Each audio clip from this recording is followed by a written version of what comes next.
Hey everybody, welcome back to the Plays and Fades YouTube channel. I'm your host, Gordo Gamble, joined by this beauty of a man here, Liam. And hey, despite all odds, we are back for another episode of the After the Weigh-In show. A lot of stuff to talk about this week. What is that?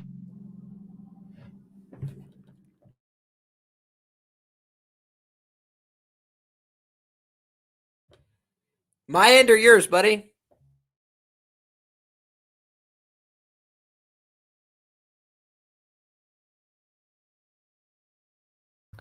Oh wow. It wouldn't be a live stream without any technical difficulties. Is that better? I had my own echo going over. Anyways, that sums up this week. It's a busy week for both of us. Honored to have Liam here because this man is training to go rip somebody's head off in a few days. So it's a good card, and I'm happy to have him here to make this one short and sweet. How are we doing today, my friend? Doing quite well, buddy. Yep, I'm cutting weight right now. Got a competition tomorrow, so excited to get out there and compete, have some fun with it, maybe make some money if all goes well. And yeah, it should be a good time, buddy. But either way, trying to make some money on this fight card. I think there's a couple decent betting opportunities in kind of a, maybe a little bit of a lower visibility UFC. So let's see what we can do, and let's see if we can exploit the public. There we go, man. Well, I definitely have a few things to say, so let's get her going. It will not be the as in-depth breakdown as usual. If you guys want full in-depth, very, very well done breakdowns, make sure to check out LiamPicksFights on YouTube. He did a wonderful Thursday stream.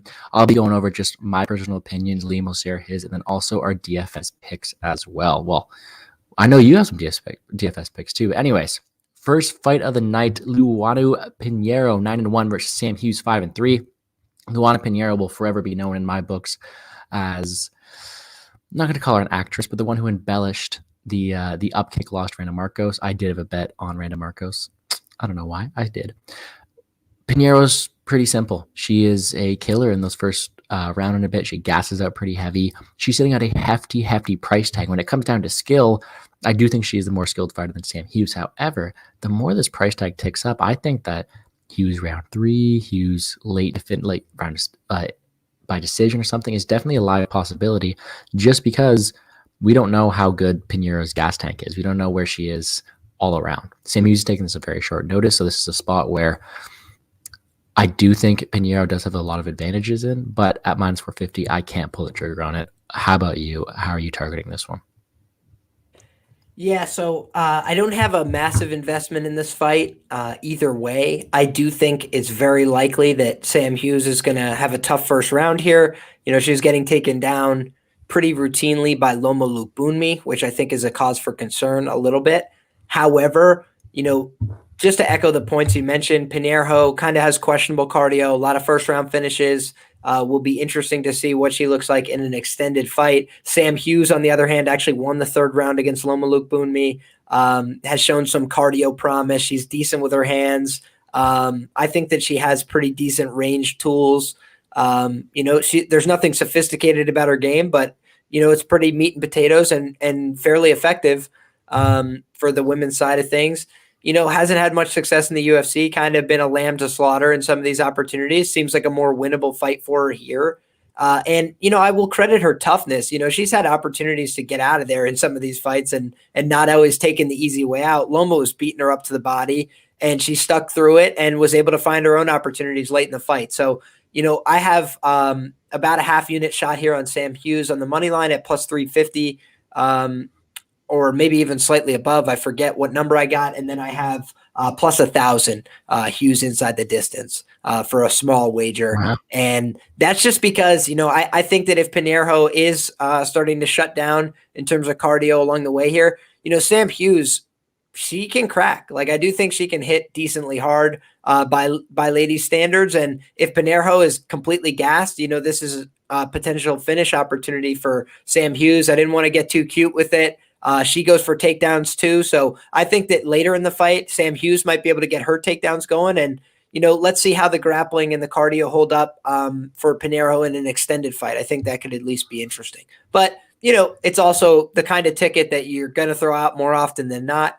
I like to take these shots on wider dogs, and especially in this kind of fight where there's a massive favorite. The fight is favored to end inside the distance. And this girl's favored to win in round 1. That's what everybody's thinking. So if if the fight goes according to script, but she doesn't get the finish, then she should be tired and left out there to dry with Sam Hughes, who is committed to coming forward and throwing with decent aggression. I'm like, I'll take the shot plus 1,000. It's pretty simple for me. You can't really get me to bet it on either side off the money line rip, anything like that. It's pretty simple. If you have a DraftKings GPP lineup, Pinheiro has finished all of her wins in the one fight that went to decision. She lost. She's a good GPP option to pay up for. On the other hand, if you want to get some money on this fight, wait around. If Sam Hughes is still alive after round 1, live bet that. It'll probably be a good enough number to still make some money on it. It should probably still be the dog after round 1. It's just too wide for me to take anything right now. I think the value is on Hughes, but the better fighter is going to be Pinheiro this weekend. All right, and just like that all makes sense to me. Although I will just mention one other thing, because we are doing the after the weigh-in here. Kind of thought Sam Hughes looked a little bit bigger than her at weigh-ins. So I don't know what kind of difference that'll make, but I feel like Sam Hughes hasn't always been the bigger lady in the cage. Against Loma she was, but I think here that's another interesting point. I thought that was a good visual for me with a half unit on Sam Hughes. I'd like to see that. Fair. Well, I don't disagree at all. Again, when it comes down to skill at the end of the day, I do think that Pinheiro is probably the more skilled fighter, especially on the ground as well. So I don't know. It's one where Sam Hughes has been finished, has been submitted. So probably that's the most likely outcome. But I'm telling you, I would not be playing minus 450 on Luana Pinheiro. All right, moving right along, the second fight of the night. And oh my God, I got some big names to say. Shailan Nurdun Becky versus Sean Soriano. Shailan's a guy back in the past. I think he's got a decent skill set, but he's facing a guy in Sean Soriano who came back to the UFC and looked decent his last time out.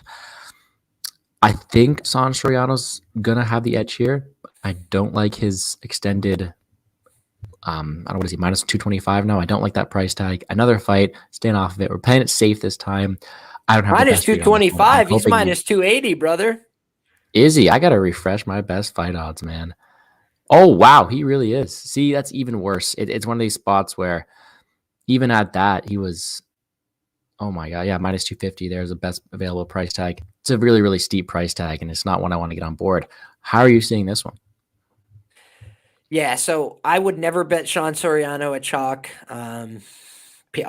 Basically, period. Especially in a UFC fight. Hasn't had success in the UFC.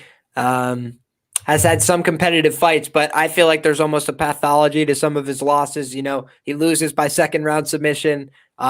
He's not bad at the first layer of grappling defense. He's not bad at getting back up to his feet. He's actually quite good at those things. You could tell that he's tried to get that part of his game shored up. The problem is if you continuously force it on him, then he gets frustrated. And then I think he just gets, I don't know if it's tired, lazy, complacent, reckless, careless. He just puts himself in bad positions. Like that Darce choke against Yagos was him making pretty simple grappling mistake, in my opinion. And Yagos was taking him down effortlessly several times. Yagos just wasn't able to establish top control. He is good at popping back up to his feet.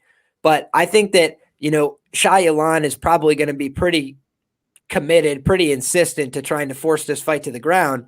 And I think just by sheer force of will alone, if he doesn't get knocked out on the feet, it's very possible he could submit Sean Soriano here. I don't think Sean is the worst grappler, but again, it's like a mental lapse. It happens the same way in a lot of these fights. I went back and watched all his old UFC fights, guys. It happens the exact same way. He's competitive through one round with what's his name? The Crusher, Tatsuya Kawajiri. And then Kawajiri comes out and subs him in a minute in the second round. He just has these collapses of epic proportions. And I can't back somebody at over 2-1 that's done that over and over in the UFC. Guys, he was favored to win those fights back in the day, some of them too. It's not like he was a bum. He was considered a good fighter. He's always had the same problems. The same problems reared their head on the regional scene in the in-between time since he got back. I don't know. I'm not backing Sean Soriano at 2-1. I have a small degenerate play on Nuran Bekov or Nuran Beek. I don't know how to pronounce it. Shailan to win in round 2 by submission at plus 3,000. There you go. That's honestly the best way to target it based on history and history alone. I do think that on the feet and especially in round one and skill set without any fatigue involved, Soriano is the better fighter. Again, so 2 fights in a row where fatigue might play a factor in it. You never know. I completely agree. I don't want to play Soriano at chalk. I don't want to play him in general. I bet Giagos against him and it looked okay. So, whereas I do think he's a decent fighter, like you said, collapses make it hard to bet on him. If I had to play either of them on DraftKings, I would be playing Mr. Shailan as a nice little underdog for some value, especially if that sub line does come through. All right. From one Chinese Plus fighter 900 on the sub is not a terrible look either, in my opinion. Ooh. On BetMGM and DraftKings, I don't think that's a bad look. Especially just based on history too, and the way he gives up those positions, especially later. And dude, on the regional scene, like it's not just to UFC level guys; it's to guys on the regionals too. Like he can get taken down, he can get submitted by regional level MMA talent. I don't know. Hey, not a good look for me. Don't mind your shot there at plus 3,000 in round 2. All right, from one Chinese fighter to another, we have Keelang Aori, or what's his name on DraftKings? Something different. Ayo Keelang or something like that. Orichi Lang is how they pronounced it when he was fighting in the UFC. Yeah, I don't know if you heard me struggle with it on my DFS video. That was painful for me to say, but thank you very much. He's facing Cody Durden, 11-3-1. And like I said, if you guys saw that DFS video, I'm on Cody Durden this week. I do think that he's going to present a lot of challenges that Aori hasn't really faced in Aori's first UFC performance. I wasn't really impressed. He got hit a lot, but he was the guy pressuring. He was the guy going forward. He was the guy with, I think, the grappling edge in that fight. Don't think he has a grappling edge here. I think Durden's going to be able to be the best wrestler or ground artist he's ever faced. And I honestly think Durden could lock up a sub if he had to here. I already been sub before. Cody Durden's a pretty durable guy. First of all, Durden's also a very unlucky guy. I'll tell you that for a fact. Flying triangle and then Gutierrez in your UFC debut. This is going to be a step down in competition for Durden, in my opinion. I think he's hungry for a win. I think he goes out there and he gets it. I do think that he possesses the better skill set than Aori in this spot. I think if he has to, that ground game is definitely live for him to get a finish as well. But the official pick is going to be Durden by decision. What about you? Yeah, this is the fight that I kind of have the least investment in on the card. You know, I'm not rushing to bet on Cody Durden at chalk either. Kind of thought that it was a predictable outcome, him losing to Flick like that. I know that it's a weird submission in and of itself. Go back and watch Jimmy Flick's career. That's what every fight looks like. It's like a brawl that either ends in Jimmy Flick getting caught in an exchange or Jimmy Flick throwing some crazy shit up and seeing what sticks and oftentimes finding it. He's very good at that. So I had Jimmy Flick in that fight. Nice. And, you know, in the Gutierrez fight, I think I'm a little less impressed by the performance than some other people are. You know, he was able to take over the fight for one round against a pretty notoriously slow starter and then completely cede control of the fight and give it right back en route to a draw. I didn't think it was a tremendous look there.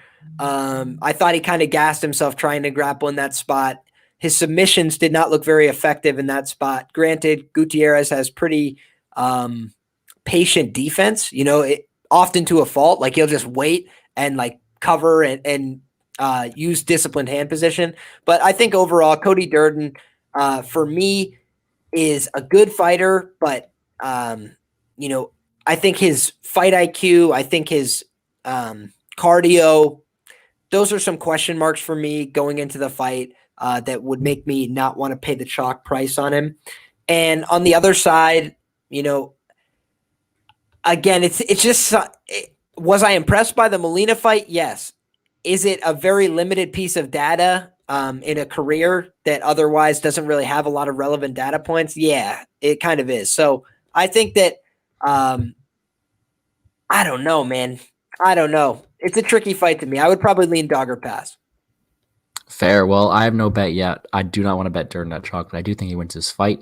I think instead of betting him, I'm just going to play a decent amount of him on DraftKings just because I do think that Ari fights at a decently high pace. And if Durden has to, a good path to victory for him may be those takedowns. So who knows? I think it scores well if he does win, and I'm going to stick with it there. Don't think I'll get out to the window when betting it in terms of Durden money line at all, but he will be the pick for me, and I think he gets it done pretty convincingly. All right. next fight out, this one's going to be an absolute banger. Terrence McKinney versus Fares Yam. McKinney's 11-3. None of those fights have gone to the judges' scorecards. This man finishes or gets finished. His first 4 wins, I think it was, were all subs. Man's a killer on the ground, but he's fallen in love with his hands. He had that 7-minute knockout of Matt Frevola his last time out. Yes, it looked really good, but we didn't really get to see much of him. His last, I think 5 wins in a row have come in the first round, 2 of them being 7-second knockouts. Pretty much the way I'm summing this up to be is this guy is a killer to be killed fighter, in my opinion, which I love betting on. I love betting their fights because this is a spot where I think the fight doesn't go to decision. Maybe my favorite parlay piece of the week. I don't have anything bet on it yet, but I do think this fight ends a big majority of the time. I think that McKinney will be electric and really dangerous in round 1, but we don't know where he goes after that. I think that we have to remember that, yes, he looked good against Frevola, but he was a huge underdog despite it being short notice. He's only beaten 2 guys with winning records. He's got 3 pretty bad looking losses as well. So I'm not completely sold on McKinney. I think that if that win comes by decision instead of 7-second knockout, Ziam's a much bigger favorite at this spot here. On the other hand, though, I'm not that big on Ziam either. I think this is a spot where these are 2 guys who are going to go in there, and it's either going to go McKinney early or Ziam late, all based on durability and gas. I don't like Ziam's not the biggest finisher, but I think that McKinney showed to have a pretty slow gas tank. So this is a spot where I'm taking the fight doesn't go to decision. I'm not picking a side. In terms of DraftKings, I like Ziam at dog money, but no bet on me. I will be taking the fight doesn't go to decision. No bet yet, but I'm excited to see what you have to say about it. Yeah, so I do have a straight play on Fares Ziam, and this is not my first time playing him in the UFC. I think that Fares is a pretty good fighter, and I think that he's kind of, he's gone into a bunch of his fights at like evens and like plus 110, minus 110 on either side, like kind of been in some pick'em fights here.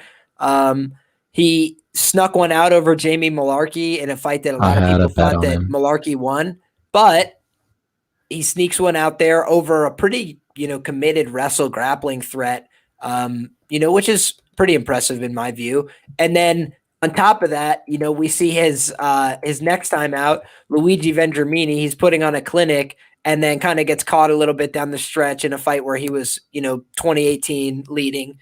So it's like, okay, a little bit of a cause for concern. Maybe that's why people are pumping the brakes on Fares Ziam a bit.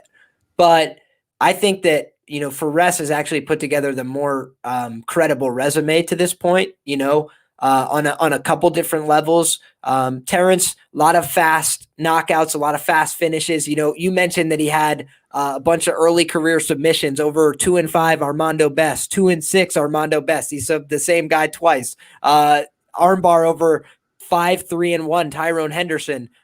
Heel hook in round 3 over 5-1 Brandon Todd, who retired after the fight. So it's like, okay, maybe he's a decent grappler based on that. What I saw is that he had pretty decent top pressure against Woodson, but he just wasn't able to keep it there, and left a gap.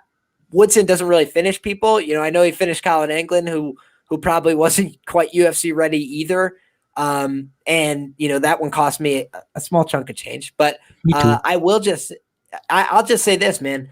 I think that Woodson's not a prolific finisher. He's fought a lot of guys that could walk through his shots. And it was, for me, a little bit of a cause for concern on the McKinney side that he is one of the few finishes on the Woodson record. Derek Minner as well, a guy who's been, up and down in the UFC, not really putting together a stellar UFC resume, submitted him in the first round. And then since then, he knocked out 3-2 Dedrick Sanders, 10-4 Tonino Gavino in 17 seconds. I'm not in love with these results. I can't find a lot to cheer about here. That being said, it's cost me before betting against these fast starters, right? I've had a couple of my bets get one punch KO'd. It's a live possibility here. Ziam is a tall guy. He does stand with his chin a little bit high in the air. But I think overall he's got decent distance management tools. He puts punches together in combination. He ends his combinations a lot of the times with hard outside kicks. Terrence has a really wide base. He kind of like lunges in off balance. I think he could get knocked off his feet with the leg kicks here. I think that if he pursues a grappling path, that's probably his best path to victory. And it's possible he could submit Fares, but I do think that Fares forces people to work most of the time on the ground. He's got some sneaky ways of getting back up to his feet. And I think that if he's able to keep Terrence working, this becomes anybody's fight. And I think on top of that, Fares on the feet, I do favor him outright. In terms of the technique, in terms of the volume over the course of 15 minutes. He's not the highest volume guy, but he's pretty accurate. And he, in my opinion, can lower the volume his opponent puts out by keeping them at that further distance. So I'd like to see Fares fight a smart game plan here, keep some distance from McKinney early, make him work, make him chase, and get him frustrated before he engages in the firefight. But I ultimately think, Terrence keeps his chin a little bit high in the air. Terrence keeps his hands pretty low. Terrence is reckless in the pocket. And this guy, Fares Ziam, he can crack, man. If you go back and watch, I think it was the Lapalus fight, able to drop him with a head kick. Damian Lapalus in Lion Fighting Championship. That was in the ring. Brutal knockout. Go back and watch it. Really tremendous stuff there. Has a couple of submissions in his own right.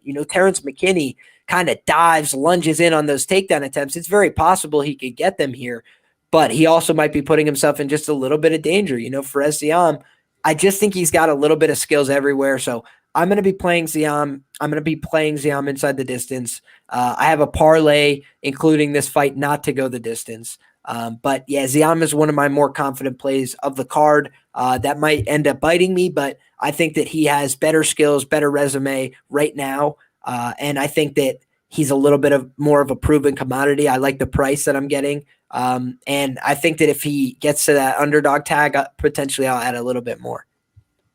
Hey, I completely agree with you there. And another thing I got to look at too is, like I said, I'm all over the fight doesn't go to decision. And even though that's around minus 275 right now, minus 250, Ziam to finish is at plus 240, which I think is a very live outcome.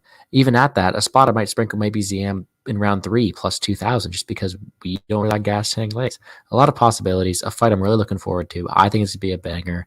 DraftKings GPP purposes, I think you take one of the two. It's going to be an absolute banger. I'm looking forward to it.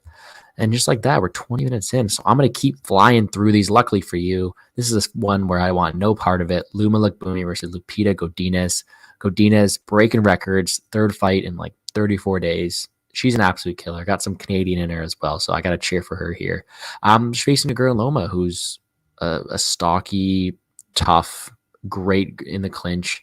This is a fight of just two possibilities. You got the Muay Thai clinch stand-up fighter who's a tough little, I don't know how to explain. I don't want to say a brick house, but she's a nice little stocky girl. Versus Godinez, who's excelled on the ground and showed that she's relentless with her takedowns. And when she can't get it against bigger opponents like Luana Carolina, she struggles a bit. So this is a spot where I'm cheering for Godinez all day, but I have no action at all, and I want no action on it at all either. So what do you got to say about this one? Yeah, man, I think that the market can't figure out Lupi Godinez right now. And, I'll admit that I got her wrong last time out, and I was a little bit too confident in Lupi in the Luana Carolina fight. Granted, I will just stipulate that I made the bet before she weighed in at 121 pounds, guys. And if I had known that, I probably would have tempered my expectations. I think I had her parlayed up. I had a couple different exposures to her. So this is a girl that I like, broadly speaking. I think at 115 pounds, Lupi is a serious problem for a lot of girls. She's very physical. She's a little green. You saw that in it was the Penny fight, right? But even still, Penny has like a pretty decent ground offering, and that was all she was looking for in the fight. So we saw that she was very effective at getting slams, getting throws, lifting her up, getting takedowns. She just was afraid to grapple. So she threw her to the ground a lot and didn't really engage. So she didn't score a lot of points, and she didn't really win the fight. But if you were to ask who's the better fighter after that fight, is there any illusion that the better fighter was Jessica Penny? I mean, stop. Like Jessica Penny has, enough skills to make it greasy and stop the fight and cling on to her. But who was getting hurt? I felt like it was, broadly speaking, Jessica Penny. Now, granted, Jessica started to land a little bit down the stretch too, But I just felt like she didn't have as much pop in her punches. I think Lupi actually hits pretty hard.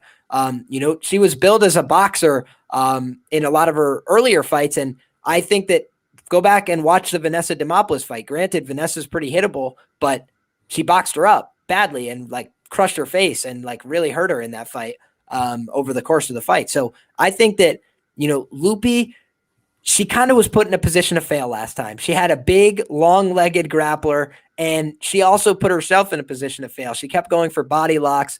Somebody's taller than her. She couldn't really lock it in. She wasn't pulling the hips away from the cage. She was trying to trip them over the side, and that's not really going to work against somebody taller than you. You got to inside trip or you got to pull them off the cage. So I think what really should have happened, she should have just dropped down to those big, long legs. Not to say it would have been easy, but it would have been easier to try and elevate at the hips than to elevate above the hips. So I think overall it was some green strategic mistakes, but it was also a function of weight class, guys. It was somebody way bigger than her that she had to try and navigate around. And everybody's talking about the cardio. We've never seen her have a cardio deficiency before. When she fought Vanessa Demopoulos for 5 rounds, she looked fine, right? The difference is when you're trying to grapple somebody bigger than you, it's exhausting. So then she's tired after kind of whipping her ass for the first round, to be fair, and almost getting an armbar to close it out. So then we go back. When has Loma struggled? She got taken down and belly down armbarred in 2 minutes in 2018 by another Thai fighter. So this is a girl that is not like immune to grappling threats, right? She got a couple takedowns on Sam Hughes.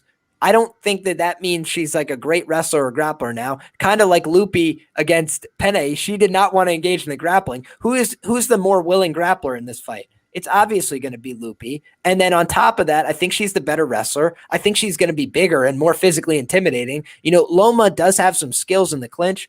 She can hit hard in those positions. But if you're in those positions, you can get taken down. And Lupi, a lot of what she did for takedowns is being big, strong, physical, and bullying people. That's live again now. Like, it wasn't live last time. It's live again now. And I think that the price is short a little bit on Lupi. I'm going to be on Lupi here. I know a lot of smart people that are taking the Loma side, and I hear that. And I ended up, taking a bunch of sides in close fights this week. So I'm either going to be right or I'm going to be wrong. And, I think overall, this is a better spot for me to line my money up this week. I get the side for Loma, but I'm just saying, guys, I've seen a lot of grappling red flags from Loma over the course of her career. I don't think she's won a third round yet in the UFC. She slows down in all of her fights. I don't think that this girl is bulletproof like everybody thinks. She got boxed up by Sam Hughes at range.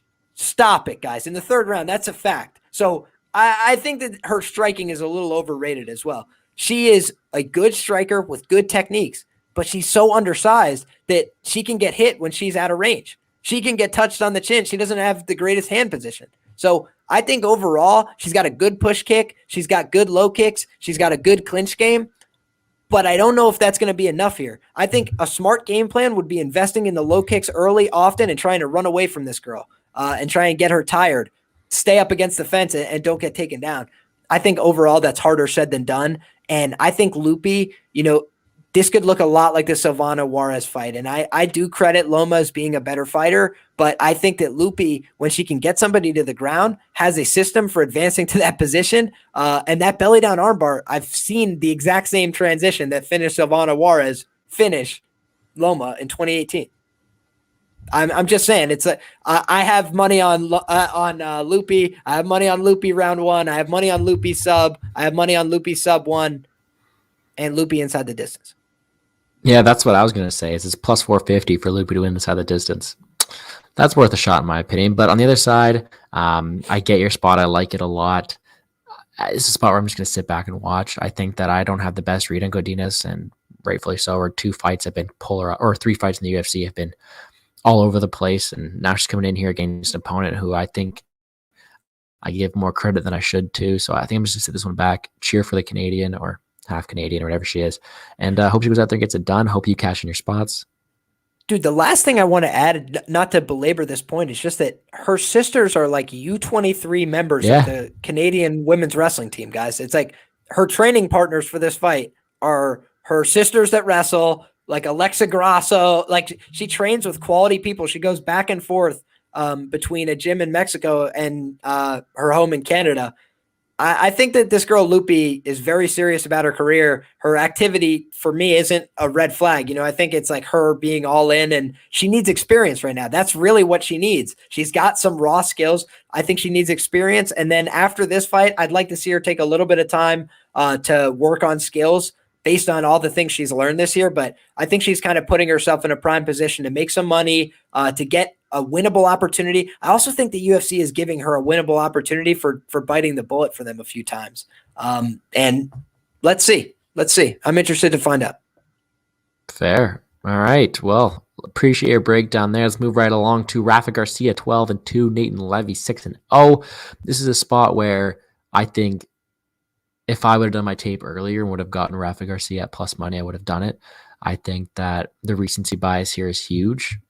He was a huge favorite and he botched it and he lost a lot of people money, me included. And now he's going out here and he's got a guy who's pretty green, a guy who we haven't seen much of, a guy who looks very, very powerful, but he wasn't all that impressive on the Contender Series, in my opinion. I did bet on him, but maybe just because he didn't live up to the price tag. He did look good, but I expected more from the guy. Rafa Garcia is a guy who we know has skills. Yes, he tired out in that Gutzmacher fight, but he went all out round one and he almost got that finish. This is a spot where if I had plus money, I would have bet it, but instead I'm staying off of it. Rafa Garcia at $7,600 on DraftKings is probably going to be a good play of mine just because you have a guy who's untested in Nathan Levy. So other than that, no play for me. Excited to see what side you're on. I told you, man, I'm lining up on some sides in these close fights. I'm going to be on the Nathan Levy side here. And the reason being is Rafa Garcia doesn't impress me, my man. Overall, I feel like he's been a letdown in the UFC. The Nasrat fight, I actually thought at the time Nasrat was a little better than I rate Nasrat now. I thought the Dan Hooker performance was a complete non-performance. And, he had some personal things going into that, but he's also been proven to be hittable in a number of fights at this point. He's been chin checked before as well. I think Nasrat still has a future, but I think overall that fight was just weird where Rafa kind of slowed down. And then there was long bouts of him doing nothing and getting beat up. And then when you look at the Chris Grutzmacher fight, that was a fight that, again, he was like being set up to win. The organization's like, here, take this guy who's coming back off a long layoff, who's old and never looks like a comfortable, fighter in most of his fights. And he got absolutely bully beat down, tore the octagon. I did not like that visual at all. And on top of that, he's had like blood and guts wars. When I went back and watched his regional tape, a lot of his fights are like blood and guts wars with these guys that aren't all that good. And his finishes are coming by submission. He's not submitting Nathan Levy, in my opinion, unless he hurts him first, which is a possibility. I just don't think Rafa Garcia has a ton of power. I think he's got one knockout to his name, almost knocking out like a 36-year-old Grutzmacher, but not being able to. For me, it's like not that much of a calling card, to be honest. And so what has Nathan Levy proven? Not a tremendous amount, but I think that in part, he is coming into this with a little bit of a developed style, a developed game. When you look at his grappling, man, I actually rate it as pretty high level. He pushes people into the fence, and then he is using a underhook to move their upper body. He's using his lower hand to pull in the thigh. Then he's changing the angle completely and turning them away from the fence for the takedown. That's high level stuff. Like he's not just your average push him into the fence and try and really, really, really, really lift up the single leg. It's like, yeah, that'll work if I just try harder. I think that he's got actual technical skills in all the grappling areas, man. He could pass well. You mentioned you weren't impressed by the guy on the Contender Series. He was fighting a Brazilian Jiu-Jitsu brown belt with 5 wins by submission, and he absolutely clowned him on the ground for most of the fight. And he got put in bad spots for brief moments and passed. Like he got put in a guillotine and passed the guard. Like I was like, yeah, this guy's just plain old good. Broke the guy mentally because he literally dominated him in his own domain. That's why the guy said, I've had enough by the end of this, right? then you look back at some of the other fights he's had, he's actually faced adversity. It's not like we have to guess what's going to happen if this guy gets hit. He's going to try his very best to compose himself and blast off explosive takedowns to get on top. That for me was enough to take the shot here. I think that on the feet, this is a competitive fight where either guy could be landing, but I think overall, I trust Levy to have the cardio in the fight based on what we've seen so far from their careers. Levy's won some third rounds in close back and forth fights where he lost the second round. That for me is impressive. This Rafa Garcia guy, man, I'm just not sold. I'd like to see something from him in the UFC before I get on board with him here. Granted, I may not see him ever again if he loses his fight. So I think that this is make or break for the UFC career of Rafa Garcia. And for that reason, I wish him the best of luck. But I overall just I don't rate his game that highly. I think Nathan Levy is a better prospect. Hey, I like the shot there. Again, no bet from me. I think that, especially the price tag it is now, I think Garcia should not be the favorite in the spot. I think it should be a pick 'em. And if you give me plus money on either guy, I said I would take it. However, I have not taken the shot on Levy yet, just too experienced. And that's maybe to my own demise. Maybe I'll be yelling at myself tomorrow. Why didn't I take the shot? But for now, not going to play it. Moving right along to Tucker Lutz, 12-1, facing Pat Sabatini, 15-3. Pat Sabatini won me some money last time out after that beautiful, beautiful submission on the ground, but didn't look very good doing it. I told you earlier this week, we messaged about this fight, and honestly, no bet yet, but the one you mentioned has really caught my eye. You want to tell everybody the spot you thought was pretty sneaky on this one? Now I have to have you jog my memory. Was this the Tucker Lutz inside the distance line? Doesn't go to decision. Doesn't go to the decision. Okay, even better. So that was my question, because ultimately I did lock up Tucker Lutz inside the distance. Wow. I want to let me see what the price is sitting at right now. Lutz inside the distance plus 420 is the best available. I think I locked it in at plus 400. And I also think that the fight doesn't go to decision is a decent look here. Although I have cooled my expectations on that just a touch. And the reason being is because I can see a path for Pat Sabatini winning this fight via top grappling control. But I just don't rate it as all that high, man. Tucker Lutz kind of forces people into a dogfight. I also want to credit, I don't know if you listen to Ozzy and Martian, but those guys are very smart cappers as well. I listened to their show, and Ozzy mentioned that Tucker Lutz throws body kicks a lot. I saw that on tape too. Like, he likes to throw that body kick as like one of his leads. And that could give Pat opportunities to take him down.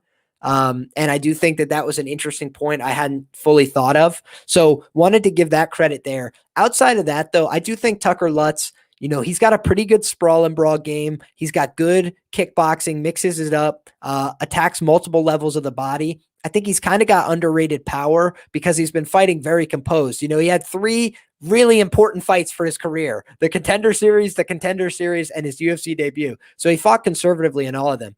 I think this is a matchup where, number one, he's going to be the bigger guy. Number two, Pat Sabatini is a little bit awkward on the feet, a little bit uncomfortable. He's got good movement, good in and out style, but I think he gets frustrated if he gets hit. I don't think he likes getting hit. And I think he can get panicky and desperate for his shots. If I could criticize the wrestling of Pat Sabatini, which is at a pretty high level, he's got 100 wins in the state of Pennsylvania. Anybody from this country that wrestles knows what that means. It's like one of the real credentials in high school wrestling. That's very hard to come by.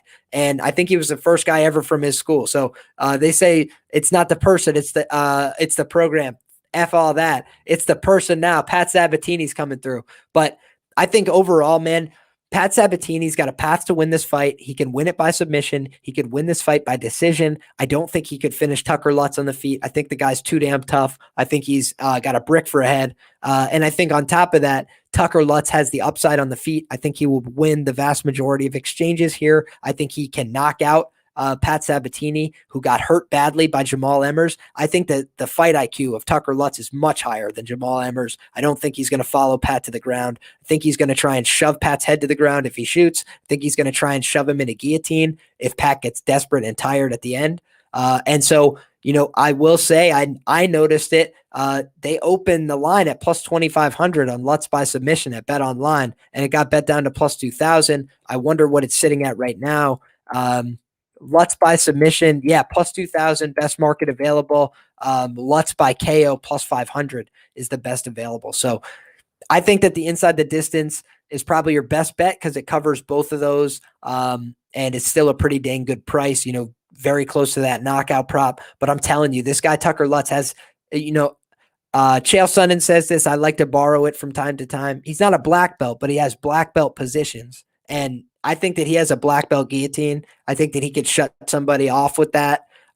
He has put people to sleep completely on the regionals with that. He was credited in one fight with a knockout. Guys, it's not a knockout. He chokes the guy completely unconscious. Referee is asleep at the wheel. So then he gets on top of him, throws 2 punches at a unconscious body, and the ref's like, oh shit, he's asleep. It literally was that bad. And so they rule it a TKO. But this guy, Tucker Lutz, actually has a sub game. I don't think he's just going to be a complete fish out of water on the ground. I also think he's smart enough to know he's not better than Pat Sabatini on the ground. So I don't think he's going to try and hang out there. I think he's going to try and clear positions, keep it smart. The money line has been steamed down. So I think at this point at a pick 'em price, I would probably avoid. I played Tucker Lutz at plus 116 on the money line. I played him inside the distance. And that parlay I mentioned has this fight not to go the distance at plus money. So yeah, I think, in terms of long shot parlays, I don't hate that. I could see a path for either guy winning by decision, though, the more I think about this fight. So I think it's a great scrap. I think it's 2 viable contenders in the division. But I think overall, the more well-rounded game, the more suited game for mixed martial arts as a whole is Tucker Lutz. So that's why I ended up on that side. But I do think Pat is a level above him on the ground. And if he can get it there early, he could finish. Hey, I like your read there. This is a spot where at underdog money, sure, love Tucker Lutz. Your plus 160 number is beautiful. Again, I was a little bit slow this week. I wasn't able to do it. And at even money, it's hard for me to ignore the credentials that Sabatini does have on the ground. I mean, insane ground game. You can't ignore that. So when you brought up the fight doesn't go to decision, sitting at plus money, it looked pretty good. And honestly, the more I look at it, I might take a shot on that one. I do like your Lutz KO and inside the distance props. I think they have really viable opportunities as well. I just can't look past Sabatini's ground game at all because Lutz does have a decent wrestling and sometimes likes to go there too. So if he ends up in a bad position, the one person who can take advantage of it is Pat Sabatini. Just ask Jamal Emmers, right? I mean, I'm not going to say Lutz is going to be as, let's say, dumb stupid. as, yeah, stupid. There you go. Luckily for me, I had a bet on Sabatini. I'm sorry, Jamal. That's just fair. I had a bet on Sabatini that day. I'm more than happy for him to go do that. But this is a spot where if Lutz does that same thing, he's done. I like the inside the distance. But other than that, I am passing from the money line perspective. Main card time, Adrian Yanez, 14-3. Davey Grant, 11-5. Adrian Yanez, hype train of the division. And rightfully so. Man has insane combinations. But he's facing a guy in dangerous Davey Grant. And dangerous he is, man. This guy is forward pressing. We've seen Yanez struggle in the back foot. This is a spot where skill-wise, Yanez is the better fighter, I think, in my opinion. I think Yanez has insane kickboxing, insane hand speed, insane boxing. The guy can put people lights out. He's on a 4-fight KO streak, and I like him to do the same thing here because Davey Grant is very, very hittable. However, Davey Grant's always in for a dogfight. He's always live. He will push the pace. He does have the ground game advantage if he gets it there. I don't know. I think the line's a bit wide. I want to play Yanez. He was supposed to be my other leg to the Zam McKinney fight. Doesn't go to decision parlay, but I haven't really pulled the trigger on that yet just because, like I said, Grant's always in there for a dogfight, but I do think that Yanez is his fight to lose, is his spot to put his hands to work and have a very hittable opponent in Davey Grant. So I'm excited to hear your thoughts on it. Absolutely, man. And I think that this is, pretty fun fight overall. I really like Davey Grant, man. He's one of my like slept on favorite fighters, if you will, where I've been looking to back this guy in the past. He's had some really fun, crazy knockouts. He's made me some money. And, he's also cost me some money, right? I had some money on him against Marlon Vera. It was a rematch of a fight he had already won. And, obviously you saw the improvements from Marlon there. I thought you saw a tiny bit of the regression from Davey in that fight. was not able to dominate with the grappling as he had in the first encounter. But that being said, I think that, Adrian Yanez, great fighter, very talented. I cashed him in some parlays against Randy Costa, but he made me sweat for that for sure. And he was a minus 225 in that spot, right, against Randy Costa. And I get that Randy Costa's got a good first round game, and he's a pretty dangerous guy. Now imagine I told you, all right, we got Randy Costa. He's a little shorter, maybe doesn't throw the craziest kicks, but similar kind of guy in that he can knock you out, except he can knock you out for all 3 rounds. He can work in some wrestling. He's not just going to stand upright after 4 minutes and get picked apart. And he's not one of these like bottom feeder UFC guys that has taken Adrian Yanez, 2 and 3 rounds to get out of there. So I'm just saying, is Davey Grant probably going to get knocked out in this fight? Yeah, sure. It's very possible. Adrian Yanez, dangerous guy, good hands. All that stuff is true. But we're going to say he's a bigger favorite against Davey Grant than he is against Randy Costa, who is literally like a 4-minute fighter. I don't buy that, guys. I think that Davey Grant, pretty historically slept on by the market.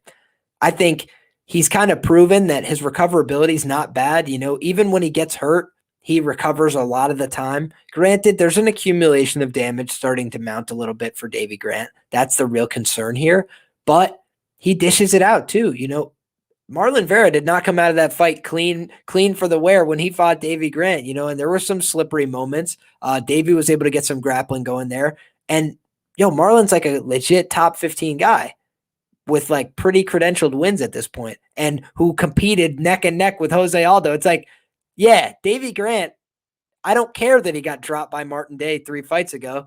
The guy is in every fight that he's in until you put him out, until you could get him out of there. It's like, is Adrian Yanez going to submit Davey Grant?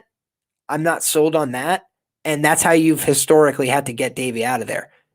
I don't know that this is a walk in the park by any means. I think Adrian Yanez could box him up to a decision. I could definitely see that. But I also feel like he comes on a little bit slow. I think he likes to make some reads. I think he likes to be that guy on the back foot a little bit. And if you fuck around with Davey Grant too long, he'll make you pay for sure. And not like these other guys. Randy Costa was working behind a simple jab, jabbing him. It was long. It was effective. It was snappy. What are we going to see here?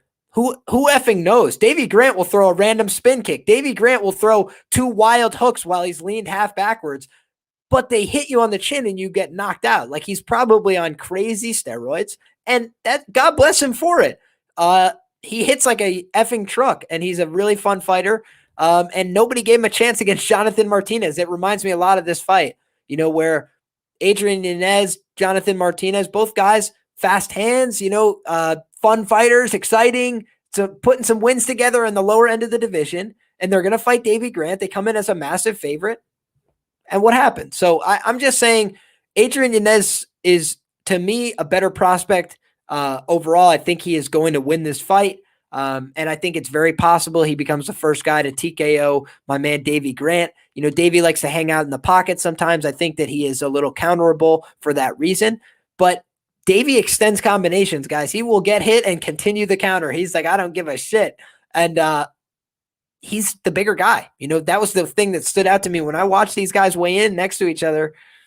Davey Grant's a little bit bigger. He cuts a lot of weight to make this class. I think that on fight night, he's going to be the bigger guy, and I wouldn't be stunned to see Davey Grant hurt and potentially finish Adrian Yanez. For all that we're talking about the accumulation of damage on Davey Grant, Yanez is the younger guy, so he can probably take a little bit more of a beating. But for Christ's sakes, dude, he got absolutely set on fire by Randy Costa. That, for me, is not a good forbearance of your future durability in the division. If he goes to war with Davey Grant's going to take his piece of, he's going to take a piece. He's not just going to give it all up. He's going to take a little bit home for him too. So I think that this is not going to be the walkover that people expect, but I do think Adrian Yanez, because he's younger, because he's got a little less, tread on the tires, is probably going to be able to gut it out and find a late finish. But I think he's going to have to go through hell with Davey Grant. And I do have a small play on the money line at plus 260. Fair, I don't mind it, and I really like the breakdown there. Like I said earlier, Yanez is probably the better round fighter, but I would not count out Grant at all. I'm still waiting. That was supposed to be that big parlay. Ooh, all right, there you go. It's supposed to be that big parlay with Yanez and McKinney's. Yanez doesn't go to decision, but I laid off of it. Davey Grant's dangerous. He scares me, and there we go. All right, moving right along to the next fight. We got 4 fights left, and I know you're a busy man with some people to strangle, so I'm going to keep this one short. Joanne Wood versus Taylor Sanders. Joanne Wood, what are these name changes? 15-6 versus Taylor Santos, 18-1. Joanne Calderwood. Joanne Wood, my bad, actually. Been around for a while. Top end of the division. Pretty good at what she does. She's okay. She's got some decent skills to pay the bills, but she's a big underdog here, and probably rightfully so. Taylor Santos has been able to get it done a lot recently. She cashed a big ticket against Roxanne Modafferi, and probably gets it done here. But I just think it's a bit disrespectful how wide the line is. Taylor Santos lost to Maria Borello, so you can never put anything past anyone. It's MMA. This is a spot where I pick Santos to win. I think she wins it pretty convincingly, but I wouldn't put it past an upset from Wood in terms of clinch work and experience edge here. But I think it's going to be Taylor Santos winning this one. What about you?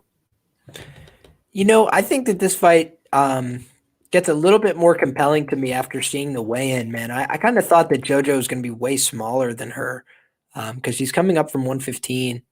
No, she looks like she is like of equal size, maybe a touch bigger than Talia Santos, which was a little bit surprising to me.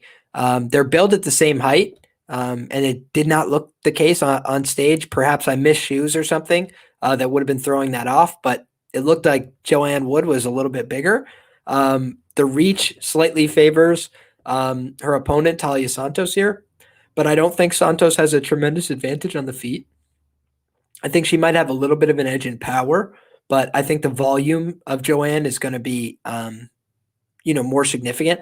The problem for me is that a lot of Calderwood fights, she wants them to be in the clinch. That's where a lot of her primary tools are. And I think in this fight, if she puts herself in the clinch too often, she's going to get taken down. And that ultimately is the defining characteristic of the fight. If you think that Joanne can stay on her feet, you should probably bet her at plus 300. That's a good look. If you think that Talia Santos is just going to ragdoll her to the ground every time, I can see the argument for that too. In my long shot parlays and stuff, I went the Santos route, but outside of that, I have no interest in betting this fight. Perfect. Short and sweet, just like this episode is. One I'm going to stay off of. Cheering for Wood, if I'm being honest, but I think Santos can probably get this done. All right, moving right along. I actually have my biggest shot of the night on this next fight right here. MONEYYYY versus Guang Ho Kang. Kang is 17-8 versus Yaya, which is 27-10-1. It's very simple. I don't like betting on fighters who have a single path to victory in terms of Yaya, who is his only path to victory is to submit Kang. I think Kang is competent on the ground and has decent wrestling to keep it on the feet. And on the feet, I think it's Kang all day. At even money, I have 2 units on Kang to win this fight. Pretty simple. I think that on the feet, it's his all day. I think he's not going to put himself in any compromising positions. I think his wrestling is able to favor Yaya, fare pretty well as well. And third round, Yaya's not existence. Like, he did not look good as last third round. So this is a spot where I'm taking Kang all day. $8,300 on DraftKings. I think he gets a finish in that third round. I'll be sprinkling that round 3 prop. I think it's done. 2 units minus 110. I love it. What about you? I hear where you're coming from, but that is not a play that I'm going to be getting on. I'm sorry, buddy. Kyung Ho Kang, even in the fights where he wins, the judges don't take very well to his style. He's pretty low volume. And I think a lot of times he's able to, win fights based on his own offensive grappling. And I think that path is basically gone here. So I think that it's very live that this fight is a disgusting range kickboxing match between them. That comes down ultimately to volume and whether or not somebody gets takedowns at the end of rounds. So for that reason, I think it's a grease ball fight. But I actually think that the higher finishing upside is with MONEYYYY. Yes. I think that Kyung Ho Kang is he's decent, but he's just not lethal. You know what? He doesn't like hurt people very badly. He doesn't finish all that often. And I don't think that, Hanayaya is like desperately bad. I think that obviously he slows down as the fight goes on, but he normally exhausts himself pursuing, a grappling path. I don't know that that's a guarantee he's going to do that here. But I think if he does, it's, certainly a live possibility that he just completely grapple fucks this dude. Like Kyung Ho Kang has been wrestling and grappling well with like, mid-tier to bottom tier UFC guys, with all due respect. I think this is a considerably more difficult grappling challenge for him than a lot of his other opponents. And so, especially early, I think Yaya sub is not crazy, first 2 rounds. I do think it gets harder as the fight goes on. I think Kang could find more opportunities on the feet as the fight goes on, but I just don't trust this guy to throw. And like, he's never done anything to like set himself apart in a fight. He's content to leave it very close and like hope that he gets his hand raised. And I think that could definitely bite him against somebody like Yaya, who tends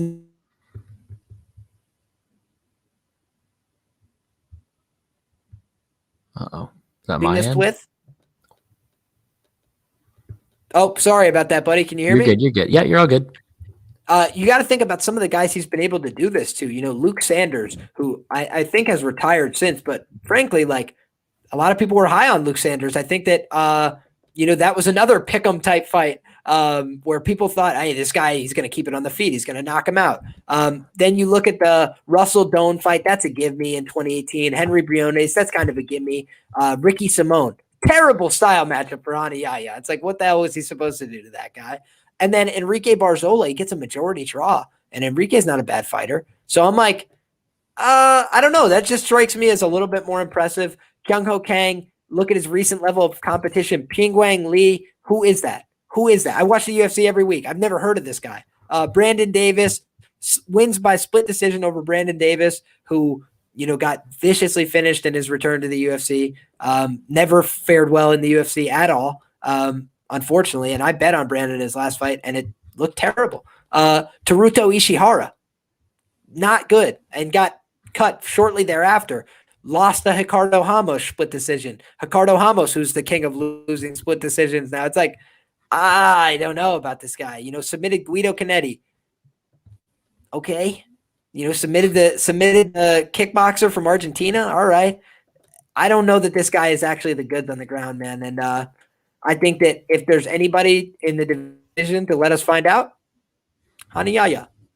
So I'm on the Yaya side in terms of a pick.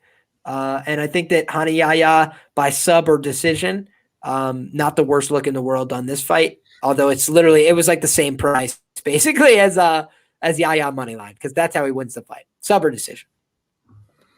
Fair. Yeah. I think Yaya round 1's plus 450 on my book. So that might be a good hedge spot for me. But I think I don't like to disagree with you, but when we do, I'm going to take Kang here. It's a spot where I'm pretty confident in it, just in terms of value. Let's say that I don't think Kang should be massively favored, but when you have a guy who's better in a lot of the aspects, other than that one major red flag, it's tough for me to pass it up. I do think Kang's able to hold his own, and the level of competition is scary, but Yaya doesn't impress me that much. That Barzolo split draw, yes, it was good competition, but he didn't look good in that 3rd round. So Can I give you one small stat to try and sway your opinion?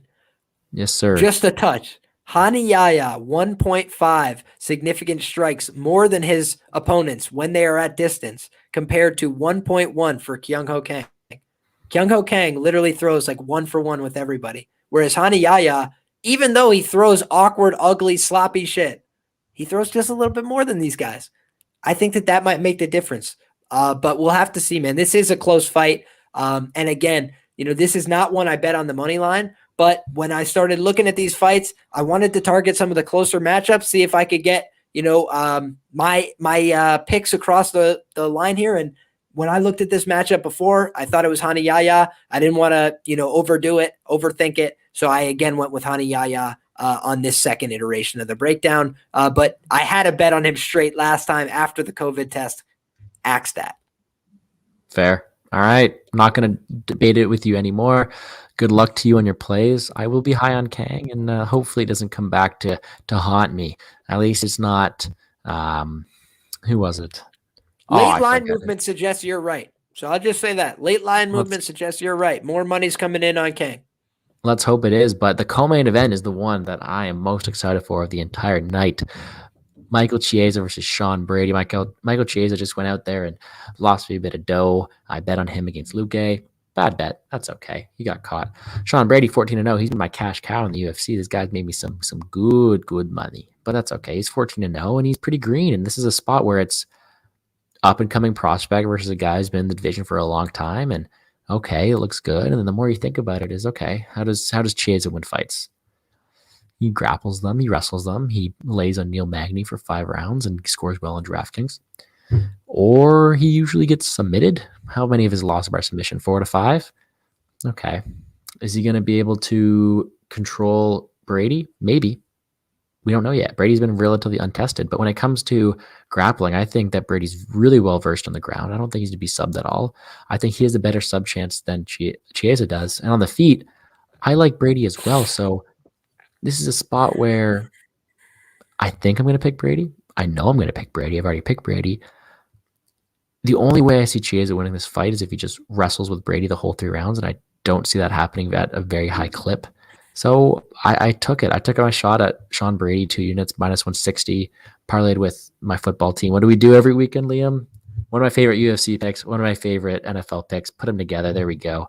So I'm going to do that. I got 2 units on it. Am I crazy or what? I don't think you're crazy. I'm going to say this. I think that this is a tricky fight.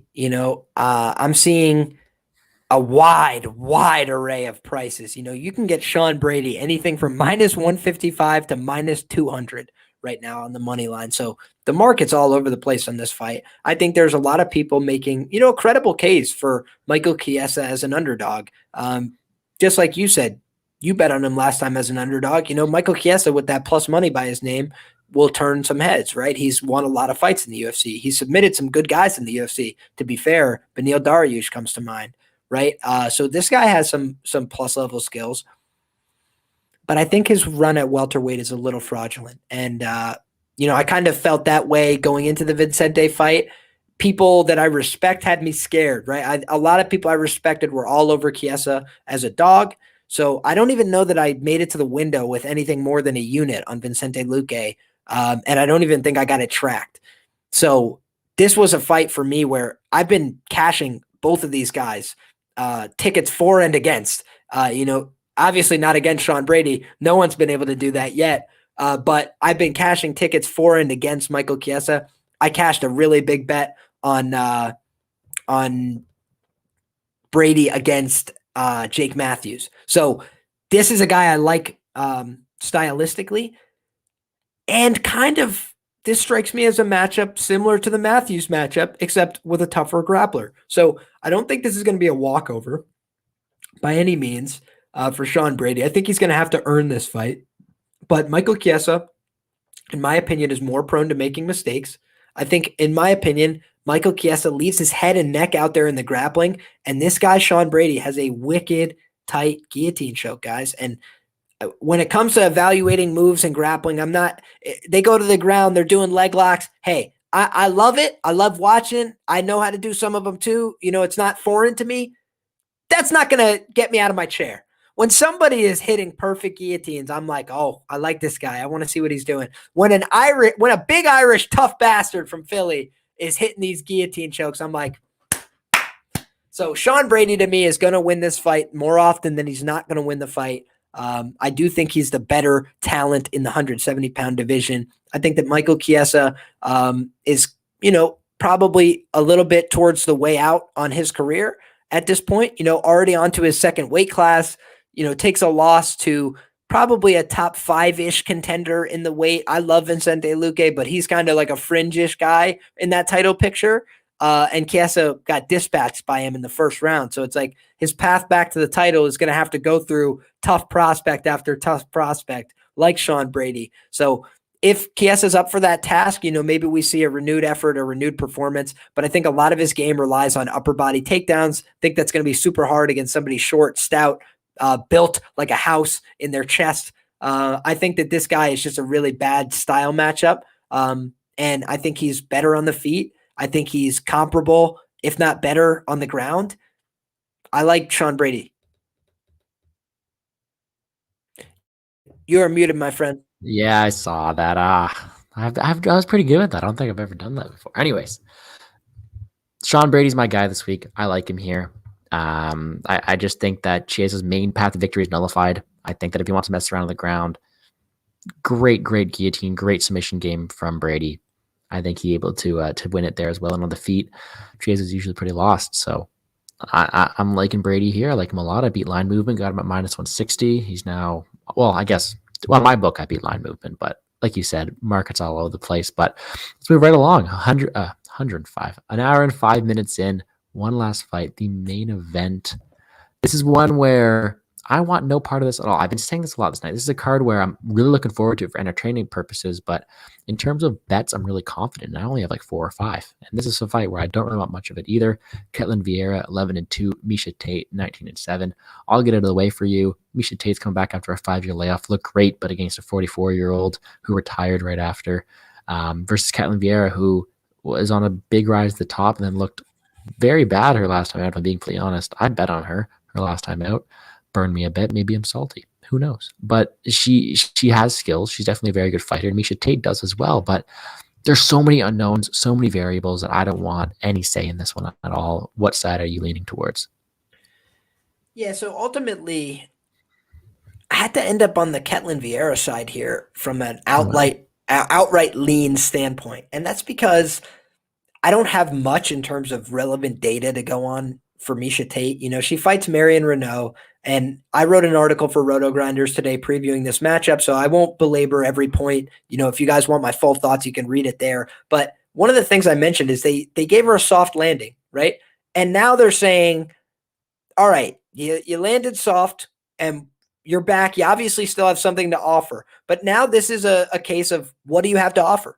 Are you a title challenger, or are you going to be one of the girls? And I think that Ketlin Vieira is right now in that same position. She's stuck right now as one of the girls. She's kind of lost a couple of these big, important, relevant contendership fights for her career. So in order for her to get back on track, she needs a big win. She needs a win over somebody people have heard of. You know, I think the reason this match is put together is because Ketlin Vieira has 50,000 followers on Instagram and Miesha Tate has 2.1 million.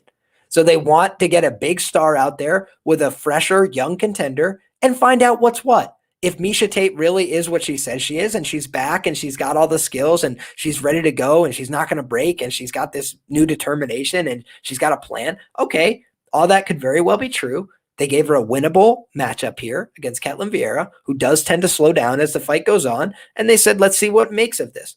That being said, guys, when you look back at the career of Miesha Tate, you know, it's not like she left in a drowning in roses. She kind of got beat up on the way out. Like that Raquel Pennington fight was a little ugly. She got stuffed in with her head down in a front headlock and, you know, kind of beat up from a front headlock, elevated in a chest wrap, like it kind of embarrassed, you know, thrown all over the place by Rocky, who didn't seem like a better wrestler than her. Just seemed like she wanted it better, seemed like she was a little meaner, seemed like she had decent enough defense, and Tate's, you know, wrestling wasn't really layered in that way. I think she's improved her wrestling and grappling a touch. You know, in the Marion Renault fight, I saw some promising elements. She would level change to a double. When it didn't work, she'd put the leg behind and try and trip her over it. She'd switch off. She'd go inside. She'd go outside. She'd go to the single. She'd run the pipe. I think she has a little bit more ideas in terms of what she wants to do and how she's going to do it. But I also saw a lot of stiffness on the feet. I saw a lot of awkwardness. I saw a lot of coming in and out and using a lot of energy, shifting sideways, this way, that way, lateral movement to accomplish very little. And sometimes it was telegraphing her attacks. You know, Marion Renault stuffs a couple of takedowns too. I think that overall, Marion Renault got really tired because she's 44 and because she was already 1 foot out the door in that fight. And I think, not to say that Miesha doesn't deserve credit. She certainly does, right? What did I learn about Miesha from that fight? She could still finish late. She still has decent enough cardio to go 15 minutes with a non-resisting body. And she is like, you know, able to do her job. Like go out there, look somewhat like a fighter, hands up, you know, moving around. That to me doesn't say she's elite. It doesn't say she's a championship contender. It doesn't say she's back. So I'd like to see that before I buy it. And now we're being told that Ketlin Vieira, who was minus 275 against Yana Kunitskaya, who's like another relevant player in the division, just stepped away to have a family. But like Yana gave Aspen Ladd problems in the clinch too, guys. Like Yana gave problems to more than one person in the clinch. I thought she was a good fighter. I thought that she wasn't pregnant when she went out there, so I bet on her last time. You know what I'm saying? It's like, and this girl, Irene Aldana, has knocked out a couple girls now, by the way. So it's not just Ketlin. Ketlin has one loss inside the distance. It was a knockout loss. It was to the hardest puncher probably in the division besides Amanda. It's like, okay, I'll take that. Miesha Tate's not knocking her out on the feet. I don't believe. Miesha might be able to like finish her with ground strikes if she's dead tired in the 4th or the 5th. That's all I see as a path for Miesha here is 4-5 decision. I also think if you want to, get cute with it, you get Miesha round 3 as well, because I do think Vieira slows down typically in that 3rd round. But I think that Vieira's probably going to unload the clip on her from a striking perspective. I think she's going to feel confident to strike with Tate here. And the thing that stood out to me about Tate's game is she likes to barrel in with this forward pressure to wrestle people. And if she's more physical, that's going to work really well. I do not think she's going to be more physical than Ketlin Vieira. And Ketlin has a judo background. She's got a black belt in Brazilian Jiu-Jitsu, and she's a Brazilian wrestling champion. I think she's going to throw Miesha Tate around, actually. I think Misha's going to try and wrestle with her and get hip tossed, as she has a lot of times in her career, by the way. Like, I went back and watched. Rocky was like not throwing her, but like stuffing her down in the front headlock. The Ronda fight, she's getting thrown every which way but loose. Even in some of the other fights, I think it was the Sarah McMahon fight, maybe. I just remember going back and seeing on tape, Miesha kind of barrels into the clinch. And when that happens, people who are good at popping the hip through on a throw get her over pretty easy and end up on top. So I think that that's a big cause for concern here as well. And I think that Ketlin Vieira to win this fight by knockout or submission in the first 3 rounds is not outside the realm, guys. I do think, this is a big step up in terms of what Miesha had last time to what she has this time. I think that Ketlin Vieira would have absolutely finished and probably a little faster in that last fight, to be honest with you. So I think that people are a little bit high on Miesha here. Last time she fought, guys, the line moved 40% in her favor when she was fighting Marion Renault. Right now, we're sitting at about 20% line movement, right? Ketlin opened minus 160. Now she's down to minus 110. I would think she's going to close the underdog. I will be betting on her as an underdog. Love the breakdown. If you guys want to know more, again, check him out on Roto Grinders, right? Yeah, man, look at this. Look at you go, man. You're absolutely killing it. All right, but that's going to do it for us. An hour and 12 minutes. Not as short and sweet as we wanted, but it's just we got too much to talk about. We're very passionate about what we do, and there's money. That's to be the made, problem. right? We're too passionate, brother. We love the game too much. One last thing before I let you talk about your Hail Mary and where to find you is you're a wrestling guy. Did you end up catching that Chimaev Hermanson fight? Dude, I did not. I saw a couple highlights, but I look forward to going back and watching it. Seems like a good time was had by all, except Jack.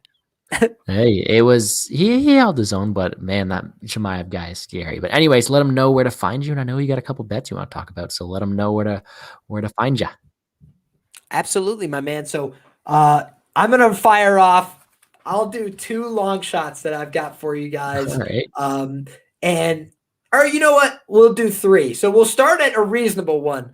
$3.75, 3-legger. ZM inside the distance, Loopy inside the distance, and Yaya subber points pays out 103.78.